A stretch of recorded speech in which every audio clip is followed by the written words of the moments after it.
વંદે માતરમ વિદ્યાર્થી મિત્રો, આજે આપણે નવા ટોપિક ઉપર જઈ રહ્યા છીએ. ટોપિકનું નામ છે વર્બ. અંગ્રેજી ગ્રામરનો ટોપિક છે, એટલે આ ટોપિક પણ તમારી ગ્રામરની બુકમાં જ લખવાનો થાય. બીજી વસ્તુ કે અહીંયા તમારે ફક્ત સમજવાનું છે, પછી જે રીતે હું ગ્રામરની બુક તમને મોકલું એ રીતે તમારે પીડીએફ માંથી લખવાની થશે. એટલે માત્ર વિડીયોને સમજવાનું છે, બરોબર? સાથે કોઈએ લખવાનું નથી. એકદમ વ્યવસ્થિત રીતે ધ્યાન રાખજો, કારણ કે અત્યારે જે ગ્રામરના ટોપિક ચાલે છે એને ફાઉન્ડેશન કહેવાય, પાયો કહેવાય. આ પાયો કાચો રહી જાય તો અંગ્રેજીમાં ટપકો ન પડે, બરોબર? તો આપણે એ સમજીએ. અહીંયા મેં લખ્યું છે ગુજરાતી સેન્ટેન્સ પેટર્ન. ગુજરાતીની વાક્ય રચના, એની વિશે આપણે વાત કરી ગયા અગાઉના ચેપ્ટરમાં, બરોબર? કે આપણે ગુજરાતીની વાક્ય રચના આવી છે કર્તા, કર્મ અને ક્રિયાપદ. કર્તા એટલે ક્રિયાનો કરનાર છે, કર્મ એટલે કે જેના લીધે ક્રિયા થાય છે એ, અથવા જેના અનુલક્ષીને ક્રિયા થાય એ, અને ક્રિયાપદ વાક્યની અંદર શું ક્રિયા થાય છે, અથવા તો કાળદર્શક શબ્દ કયો છે, નથી છે, હતું નહોતું છે, કે હશે અથવા નહીં હોય એવું છે. તો એ જે છે એ ક્રિયાપદ બતાવે છે, વર્બ, બરાબર? હવે કર્તાને અંગ્રેજીમાં સબ્જેક્ટ કહેવાય, કર્મને અંગ્રેજીમાં ઓબ્જેક્ટ કહેવાય, ક્રિયાપદને અંગ્રેજીમાં વર્બ કહેવાય. આપણે જાણીએ છીએ. હવે ઇંગ્લિશ સેન્ટેન્સ પેટર્ન, ઇંગ્લિશની અંદર શું ફેરફાર થાય? માઇનોર ટેન ક્રિયાપદ અને ઓબ્જેક્ટનું સ્થાન થઈ જાય છે. સબ્જેક્ટ, પછી વર્બ અને ઓબ્જેક્ટ. વાક્યની રચના જે છે એની અંદર સ્થળ દર્શક શબ્દ આવતા હોય, સમય દર્શક શબ્દ આવતા હોય, પણ આ બધું માઇનોર છે. સાદી વસ્તુ આ ત્રણ જ છે.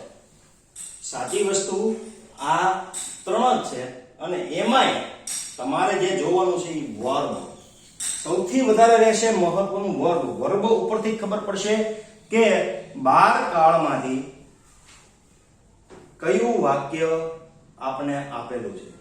12 કાળમાંથી આપણી પાસે વાક્ય છે તો એનો પ્રકાર કયો, 12 કાળમાંથી આપણી પાસે કયું વાક્ય છે. અને એ 12 કાળની અંદર મિત્રો પાછી બીજી પેટર્નો પડે, એક્ટિવ પેસિવ અલગ. તો એ બધું જાણવા માટે તમારી પાસે આ વર્બ ચેપ્ટર વિશે માહિતી પૂરી હોવી જોઈએ, બરોબર? વર્બ ચેપ્ટરની વાત કરીએ તો વર્બ એટલે કે ક્રિયાપદ. હવે આ જે ક્રિયાપદ છે એને શરૂઆત કરીએ તો એના પહેલા આપણે બીજા કેટલાક રૂપો છે ક્રિયાપદના, બરોબર? ક્રિયા દર્શક શબ્દો છે એને આપણે ક્રિયાપદ તરીકે સામાન્ય રીતે ઓળખતા હોય છે.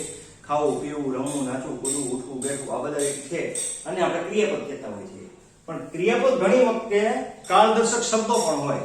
દાખલા તરીકે હતું નહોતું એવું કેવું હોય તો વોઝ વેર આવી શકે, હેડ પણ હોઈ શકે, એવું કઈ જરૂરી નથી. પણ કઈ રીતે એ સમજવા માટે અહીંયા તમને એક ચાર્ટ બતાવ્યો છે. અહીંયા લખેલું છે ટુ બી, ટુ હેવ અને ટુ ડુ. આ ત્રણેય મિત્રો એક ક્રિયાપદ છે, એના મૂળ ફોર્મ છે જેને બેઝ ફોર્મ કહેવાય, એ મેઇન રૂપ છે, બરાબર? અને એના જે છે આ ચાર પ્રકાર અલગ અલગ કાળ પ્રમાણે પાછા પડે છે, બરાબર? એને સમજીએ તો પહેલા ટુ બી નો મતલબ સમજીએ. ટુ બી નો મતલબ ખાલી હોવું કે થવું એવો થાય છે. ટુ બી નો મતલબ થાય છે હોવું અથવા તો થવું. ત્યાર પછી જોઈએ ટુ હેવ, એટલે ની પાસે હોવું, કઈક માલિકી બતાવીશ, ની પાસે હોવું અથવા ને હોવું. અને ટુ ડુ નો મતલબ થાય છે કરવું, કઈક કરવું, બરોબર? ક્રિયા માટે જે આપણે આગળ જોઈશું ત્યારે ખબર પડશે. એમ હવે ટુ બી ના રૂપો જોઈએ તો ઉપરની જે લાઈન બતાવી છે એ વર્તમાનની છે, એને કહેવાય પ્રેઝન્ટ ફોર્મ V1. કાળની અંદર પ્રકાર ઘણા, પણ આ પ્રેઝન્ટ ની અંદર મેઇન ફોર્મ છે એનો. પ્રેઝન્ટ ની અંદર વર્તમાનનું મેઇન ફોર્મ કહેવાય, બરોબર? Am, is, are, have, has, do અને ડઝ, બરોબર? એવી જ રીતે આપણે અહીંયા ભૂતકાળના રૂપો જોઈએ V2, એને કહેવાય પાસ્ટ ફોર્મ. તો એની અંદર was, were, had અને did. હવે પાસ્ટ પાર્ટિસિપલ એટલે ભૂત કૃદંત કહેવાય, જેને શું કહેવાય? ભૂત કૃદંત. તો એની અંદર બીન, હેડ અને ડન. અને પ્રેઝન્ટ પાર્ટિસિપલ એટલે કે વર્તમાન કૃદંત, બરોબર, એની આ પાછળ જે છે આઈએનજી પ્રત્યય લાગે, બરોબર. તો આને કહેવાય છે વર્તમાન કૃદંત. હવે અહીંયા તમને કોઈ એમ પૂછે કે ટુ બી ના રૂપો કયા, તો તમારી પાસે આ જવાબ હોવો જોઈએ, એમ ઇઝ, આર, વોઝ, વેર, બીન અને બીન.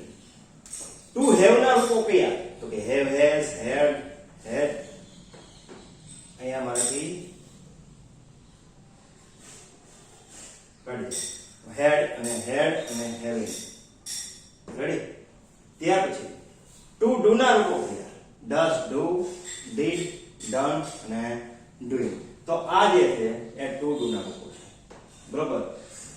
આમ છે એ વર્તમાનના છે, આ ભૂતકાળના છે, ભવિષ્યના આવતા નથી. ધ્યાન રાખજો, ભવિષ્યમાં ખાલી આ તો વિલ લગાડવાનું હોય છે. પ્રેઝન્ટ ફોર્મ ની આગળ વિલ લગાડી દો એટલે એ ભવિષ્યના રૂપ થઈ જાય.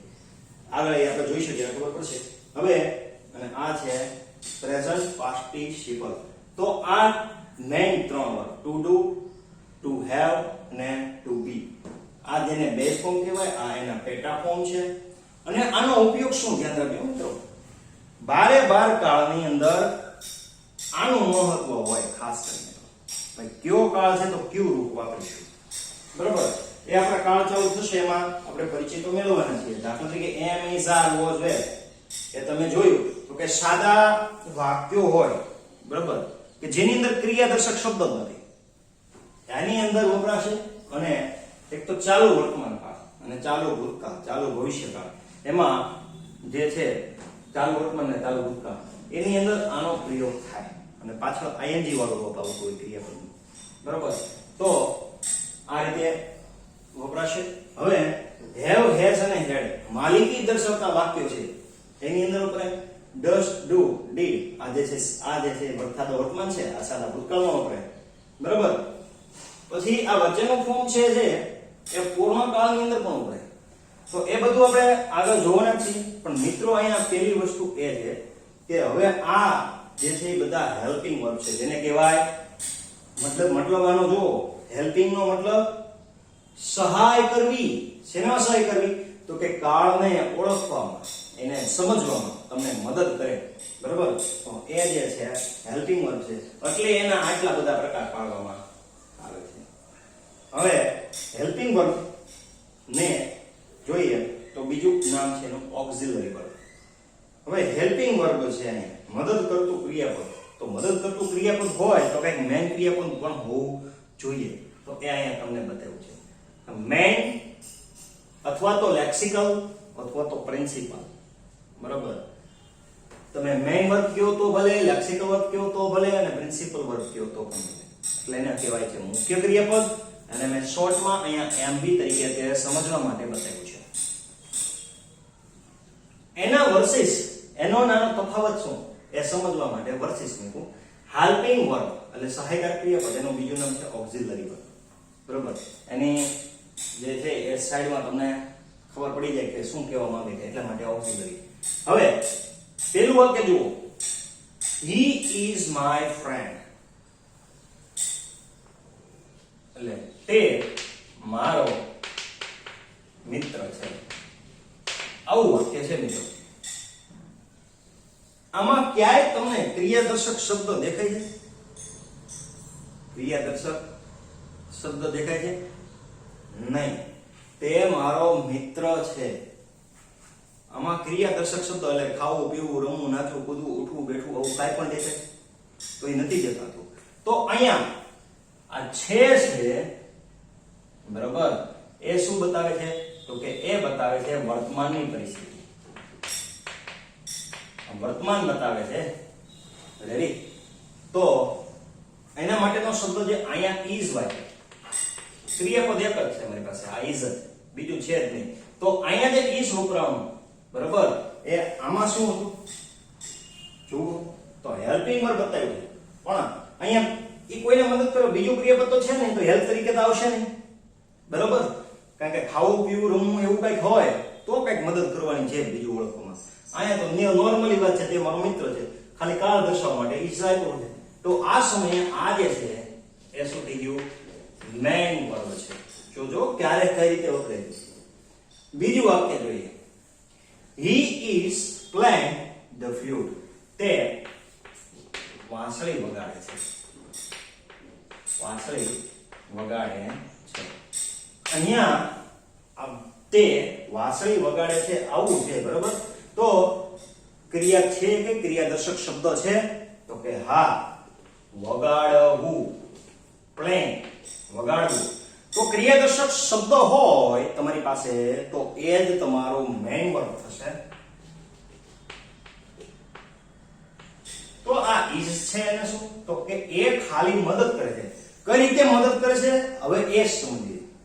He is playing the flute. તે વાંસળી વગાડી રહ્યો છે. એટલે તમે અત્યારે ધોવો છો, બરોબર, અને કહો છો કે તે અત્યારે વાંસળી વગાડી રહ્યો છે. તમારી નજર સમક્ષ વસ્તુ બની રહી છે એ દર્શાવવા માટે અહીંયા is અને ing નું રૂપ વપરાય છે, બરાબર? is અને ing નું વપરાય છે રૂપ. અહીંયા એનું વર્તમાન કૃદંત કીધું, ing વાળા રૂપો વપરાય, બરાબર? પણ આ જે છે એ એનું બિફોર જ કહેવાય. તો is playing. તો આ શું બતાવે છે? તો કે કાળ સૂચવે છે તમને, કાળ ડિટેલ ની અંદર સૂચવે છે. અહીંયા ડિટેલ ની અંદર જવાનું જરૂર નથી, તે મારો મિત્ર છે, વાત નોર્મલી થઈ ગઈ. he is my friend. Detail નથી. અહીંયા એક જ ક્રિયાપદ છે એટલે ઈ જ મેઇન વર્બ થઈ જશે. અહીંયા ક્રિયાપદ બે છે તો એમાં ક્રિયાદર્શક શબ્દ છે, એ મહત્વની વસ્તુ આ છે. જો આ કાઢ નાખીએ તો શું થાય? he is the flute. તે વાંસળી છે એવું થઈ જાય, મતલબ જ ફરી ગયો. હવે he playing flute આવું કોઈ ભાંગું તૂટું બોલે છે તો સમજાઈ જાય કે he playing flute બોલે છે. is કદાચ ભૂલી જાય તો વાક્ય એનું ખોટું જ કહેવાય બોલ્યો એ, પરંતુ સામેવાળા વ્યક્તિ જે છે ને સમજાઈ જાય છે કે ભાઈ શું કહેવા ઈચ્છે છે, બરોબર? he is playing flute. તે વાંસળી વગાડે છે, આ મેઇન વર્બ છે. અને આ જે છે આ સમયે અહીંયા HP છે, હેલ્પિંગ વર્બ છે. હવે સાદા વર્તમાન કાળનું વાક્ય છે મિત્રો, જોજો.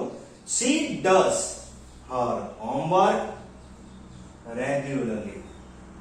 she does her homework regularly. તે હંમેશા અથવા તે નિયમિત રીતે તેનું હોમવર્ક કરે છે. અહીંયા does એ એક ક્રિયાપદ તરીકે છે અને બીજું એક પણ અહીંયા શબ્દ નથી.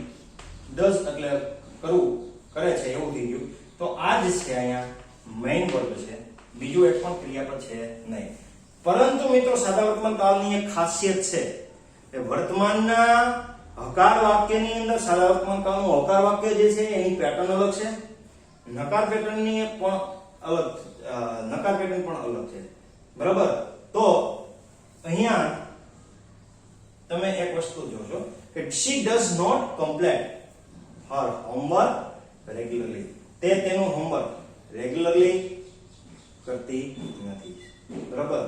કમ્પ્લીટ કરતી નથી, અધૂરું હોય છે. she does not complete her homework regularly. તે તેનું હોમવર્ક નિયમિતપણે પૂર્ણ કરતી નથી, બરાબર?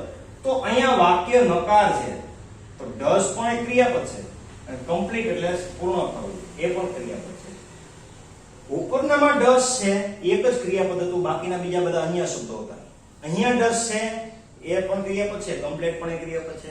હવે જો does not એ આખું કાઢી નાખો તો વાક્ય કેવું થઈ જશે, બરાબર? she complete her homework regularly. તે તેનું કામ કમ્પ્લીટ કરે છે, બરાબર? હંમેશા રેગ્યુલરલી તે નિયમિતપણે તેનું કામ કમ્પ્લીટ કરે છે એવો આછો ખ્યાલ આવી જાય કે ભાઈ કેવા માંગે છે. પર she does not her homework regularly કહી એટલે વાક્યનો મીનિંગ મળતો નથી, કારણ કે અહીંયા ક્રિયાપદ જોઈશે, બરાબર? તો આ સમયે જે અહીંયા does છે એ હેલ્પિંગ વર્બ છે અને આ મેઇન વર્બ છે, બરાબર? તો મિત્રો આ હતી હેલ્પિંગ વર્બ અને મેઇન વર્બની ખાસિયત કે અહીંયા જે કઈ વપરાણા જે છે તો એ ખાસ કરીને તો એક સાદો વર્તમાન અને એક સાદો ભૂતકાળ, આ બેની અંદર જે છે એ આપને હકાર વાક્ય હશે, બરાબર, હકાર વાક્ય હશે તો એક મેઇન વર્બ જ આવતું હશે, પણ નકાર હશે કે પ્રશ્નાર્થ હશે તો હેલ્પિંગ એ આવતું હશે અને મેઇન પણ આવતું હશે, બરાબર. તો એક વસ્તુ આપણે નોટ કરવાની છે કે સાદો વર્તમાન કાળ જે હોય, બરાબર, સાદો વર્તમાન અને સાદો ભૂતકાળ, બરાબર, આમાં તમારી પાસે હકાર વાક્ય હશે તો સીધું શું હશે તો કે એમ વર્બ જ હશે, પણ નકાર હશે તો હેલ્પિંગ હશે અને પ્લસમાં મેઇન વર્બ પણ હશે અને પ્રશ્નાર્થમાં પણ આ જ રીતે, બરાબર. તો આ વસ્તુ યાદ રાખજો. અને આના જે WH પ્રકારના ક્વેશ્ચન છે એમાં પણ હકાર વાક્ય હશે તો તમને ખાલી મેઇન વર્બ જ જોવા મળશે, બરાબર છે. હવે આપણે આગળના પ્રકાર પર જઈએ.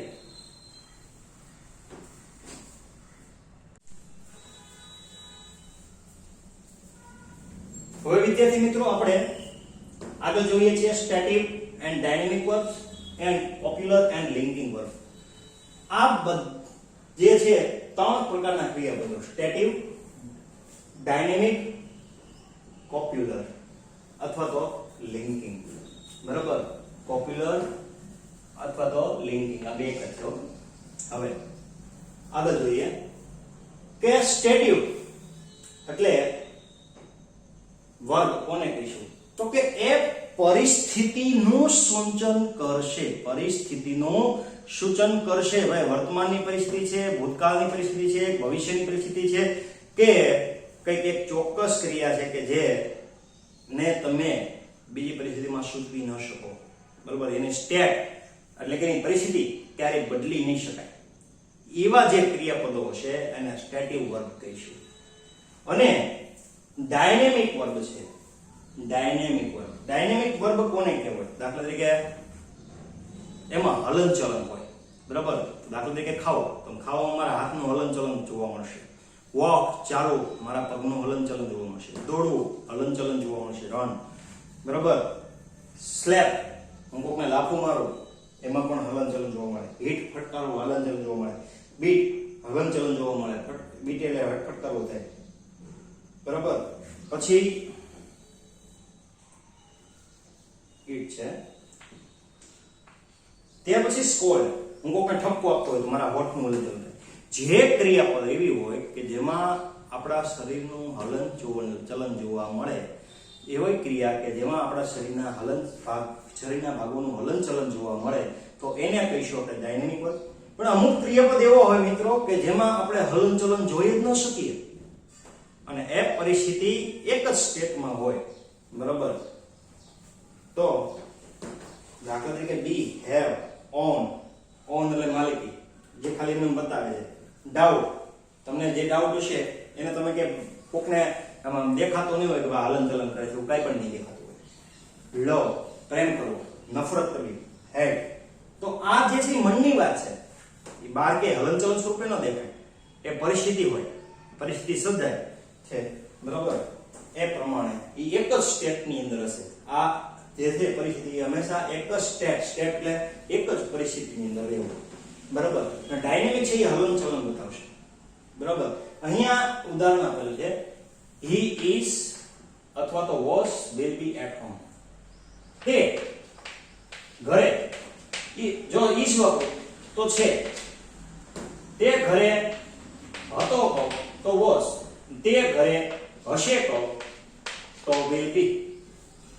તો અહીંયા જે કઈ કરતા છે એની પરિસ્થિતિ સૂચવે છે, ક્યાં છે તો કે ઘરે છે, બરોબર.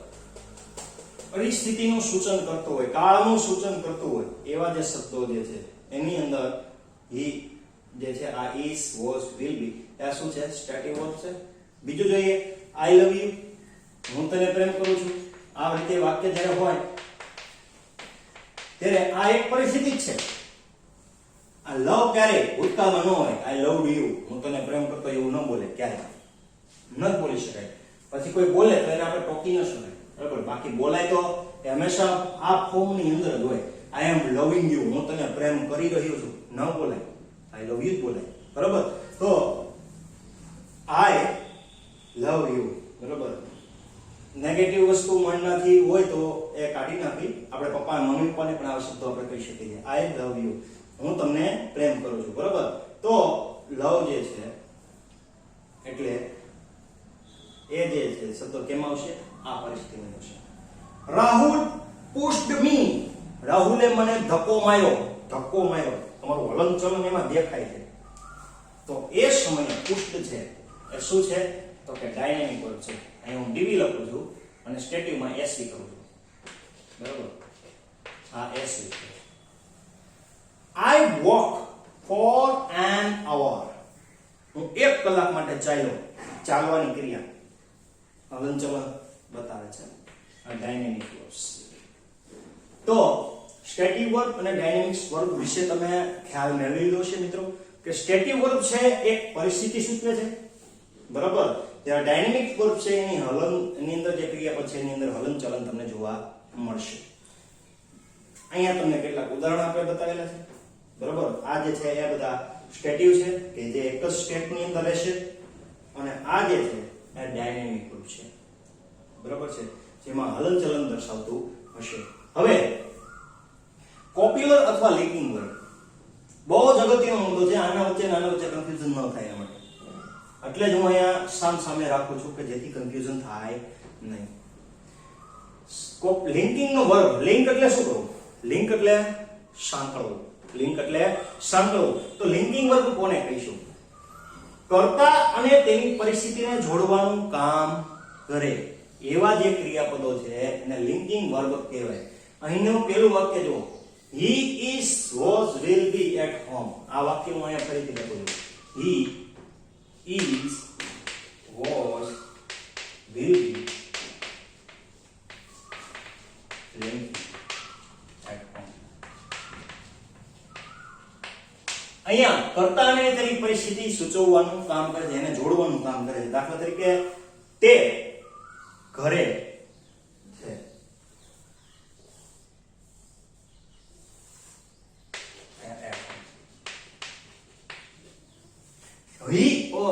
he is at home, તે ઘરે છે. તે વ્યક્તિ વિશે સૂચવે છે કે ઘરે જે છે એ વ્યક્તિ તે છે, બરોબર. તે ઘરે છે, કોઈ પણ ચોક્કસ વ્યક્તિ માટેની પરિસ્થિતિ સૂચવે એ ઘરે છે, બરોબર. તે ઘરે હતો એ સૂચવે છે, તે ઘરે હશે એ સૂચવે છે. તો એની પરિસ્થિતિ બતાવે છે કે કર્તા કઈ જગ્યાએ છે. કર્તા કઈ જગ્યાએ છે? તો કે ઘરે છે. કર્તા કઈ જગ્યાએ હતો? તો કે ઘરે હતો. કર્તા કઈ જગ્યાએ હશે? તો કે ઘરે હશે. તો એની એ પરિસ્થિતિ સૂચવે છે, બરોબર. અહીંયા શું હતું? તો કે અહીંયા વર્તમાન, ભૂતકાળ કે ભવિષ્ય સૂચવે છે. આ વર્તમાન, ભૂતકાળ કે ભવિષ્યની પરિસ્થિતિનું સૂચન કરે છે. અહીંયા એ વસ્તુનું તો સૂચન કરે છે, પણ એ સિવાય સાઈડમાં શું આપે છે તમને? તો કે ઘરે. એનો જે કર્તાનું સ્થાન છે ક્યાં છે? ઘર પર છે, બરોબર. તો એ વસ્તુ લિંક કરે છે, બરોબર. બીજી વસ્તુ જોઈએ, it sounds good. તે સાંભળવામાં સારું છે. તે સાંભળવામાં સારું છે. કોઈકના વખાણ થાય છે, it sounds good, તેનો અવાજ સારો આવે છે, સાંભળવામાં સારું છે. તો અહીંયા સાઉન્ડ કોના વિશે વખાણ થાય છે? તો it, તમે જે કાંઈ વગાડો છો એ પછી ગીત હોય તોય ભલે, સંગીત હોય તોય ભલે, પિયાનો હોય તો ભલે, કંઈ પણ હોય, it sounds good, તે સાંભળવામાં સારું છે. તો એના વિશે વખાણ કરે છે આ શબ્દ. કર્તા અને તેની પરિસ્થિતિને જોડવાનું કામ કરે છે, બરોબર. તો અહીંયા આના વિશે ખ્યાલ આપે તમને, બરોબર. હવે ત્યાર પછી જોઈએ, the leaves are turning yellow. આમાં તમને વધારે ટપો પડશે, બરોબર. આ વાક્યની અંદર ઘણા વાક્યો એવા હોય છે કે તમને થોડું કન્ફ્યુઝન વધારે થતું હોય, એ જોવા દેવાનું, લેટ ગો કરી દેવાનું. અમુક ઉંમર થશે એટલે પાછું સમજાઈ જશે, બરોબર. it sounds good એ આપણે જોયું. the leaves are turning yellow. પાંદડા પીળા થઈ રહ્યા છે. પાંદડા પેલા પીળા હતા નહીં અને અમુક હજી છે પણ નહીં, પણ અહીંયા જો કીધું કર્તાની પરિસ્થિતિના બદલાવ વિશે માહિતી આપે. બદલાવ, પરિવર્તન થવું, એક સ્ટેટમાંથી બીજા સ્ટેટની અંદર જવું, એક પરિસ્થિતિની અંદરથી બીજી પરિસ્થિતિમાં જવું. તો અહીંયા શું કહે છે? the leaves are turning yellow. પાંદડા પીળા થઈ રહ્યા છે. અત્યારે લીલા હતા એમાંથી તમને ખબર હોય તો પાનખરની અંદર પાંદડા પેલા પીળા થવા લાગે. તો પાંદડા પીળા થઈ રહ્યા છે, લીલામાંથી પીળા. તો એક સ્ટેપ હતો લીલો હતું અને ત્યાર પછી પીળું થવું, લીલામાંથી પીળું થવું. તો સ્ટેટ બદલાવ. તો એક સ્ટેટ હતું અને બીજું સ્ટેટ છે, એ બેને જોડવાનું જે કામ કરે છે એને કહેવાય છે લિંકિંગ વર્ક. બરાબર.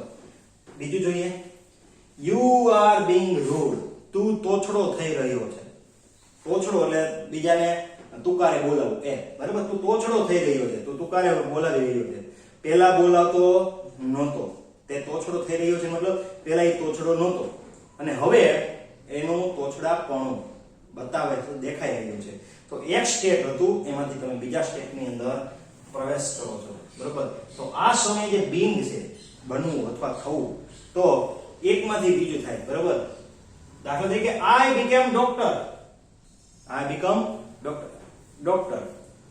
તો હું ડોક્ટર બની ગયો. બરાબર.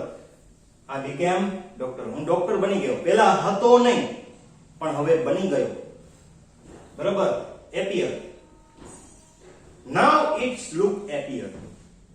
Now its look appear. હવે તે સારું દેખાય છે. પહેલા સારું દેખાતું નહોતું પણ હવે દેખાય છે. appear. બરોબર. Now it seems look good. હવે તે સારું દેખાય છે. base appear નો sense છે look.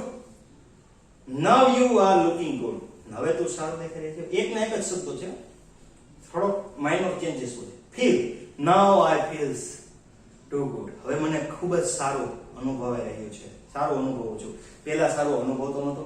પછી એ તાવની ક્રિયા હોય ને તો તાવ જે આવવાની ઘટના છે એમાં તાવમાં એ સારું ન અનુભવતો હોય, પછી એને દવા લઈને પછી એમ થાય કે આઈ એમ ફીલિંગ ગુડ, મને સારો અનુભવ થઈ ગયો છે. તો એના માટે થાય you got angry. He got angry. એ ગુસ્સે થઈ ગયો. પહેલા હતો નહીં પરંતુ ગુસ્સે થઈ ગયો. એક સ્ટેટમાંથી બીજા સ્ટેટની અંદર પ્રવેશ કરે છે. તો એ સમયે ગેટ છે એ શું છે? તો કે લિંકિંગ વર્ક છે. અહીંયા મેં તમને કેટલાક ઉદાહરણ છે એ તમને બતાવ્યા છે. બરાબર. તો આ જે છે એ શું કરે છે? તો કે પરિસ્થિતિને જોડવાનું કામ કરે છે, કર્તા વિશે ખ્યાલ આપે છે. કર્તાની પરિસ્થિતિનો બદલાવ પણ આપે અને કર્તાને પરિસ્થિતિને જોડવાનું પણ કામ કરે. પણ એક વસ્તુ યાદ રાખજો મિત્રો, સ્ટેટિવ વર્બ છે એ લિંકિંગ વર્બ હોઈ શકે છે, પણ લિંકિંગ છે એ સ્ટેટિવ હોય એ જરૂરી નથી. એનું ઉદાહરણ સમજાવું. સ્ટેટિવ વર્બ છે ને એ હંમેશા એક જ સ્ટેટની અંદર રહે.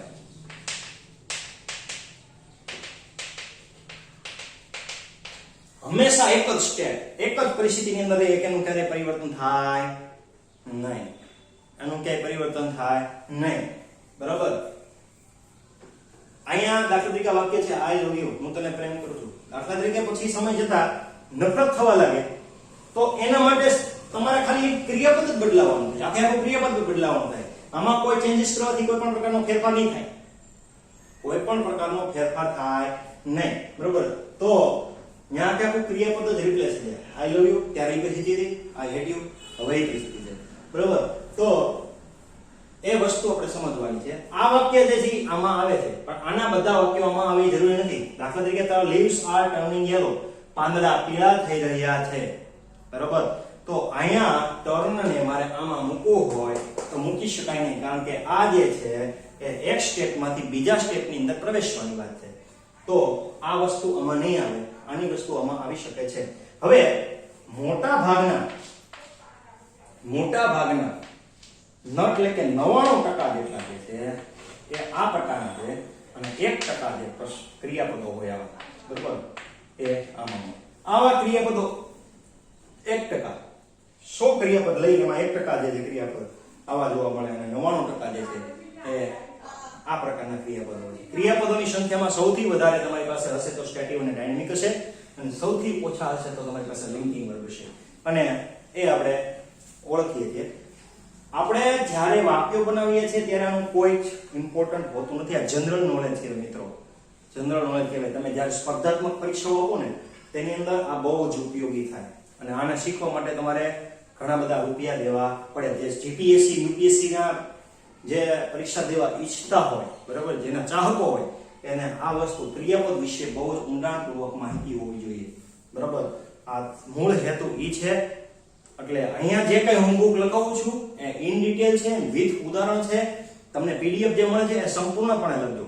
આમાંથી આપણે પરીક્ષાની અંદર જે મેઇન વસ્તુ છે એ જ પૂછવાના છીએ, બરોબર? આ બધી વસ્તુઓ જે છે એ અત્યારે આપણે કવર કરતા નથી, આપણે માત્ર એને સમજવાનું છે. અને આ બુક તમારી લાઈફ ટાઈમ તમારી પાસે સાથે રહેવી જોઈએ, બરોબર? મૂળ હેતુ ઈ છે, કારણ કે લોકો જે છે એ બહાર શું જાય છે, સ્પેશિયલ ક્લાસ કરવા જાય છે. જો તમને અહીંયા શીખવા જ મળી જાય છે તો તમારી પાસે એ બુક બનાવેલી હોય તો ભવિષ્યમાં તમે ક્યારેય પણ જરૂર પડે તો તમારી રીતે તમે કામ કરી શકો, બરોબર? તો આ હતું સ્ટેટિક વર્ક, ડાયનેમિક વર્ક, કે જેમાં એક જ સ્ટેટની અંદર રહે છે. અહીંયા સ્ટેટ શું થાય છે, બદલાઈ રહ્યું છે, બરોબર? પરિસ્થિતિ બદલાઈ રહી છે. તો અહીંયા આપણે જે છે આજનો વિડીયો પોસ્ટ કરીએ છીએ. નેક્સ્ટ ટાઈમ આપણે મળીશું. જય હિન્દ, જય ભારત.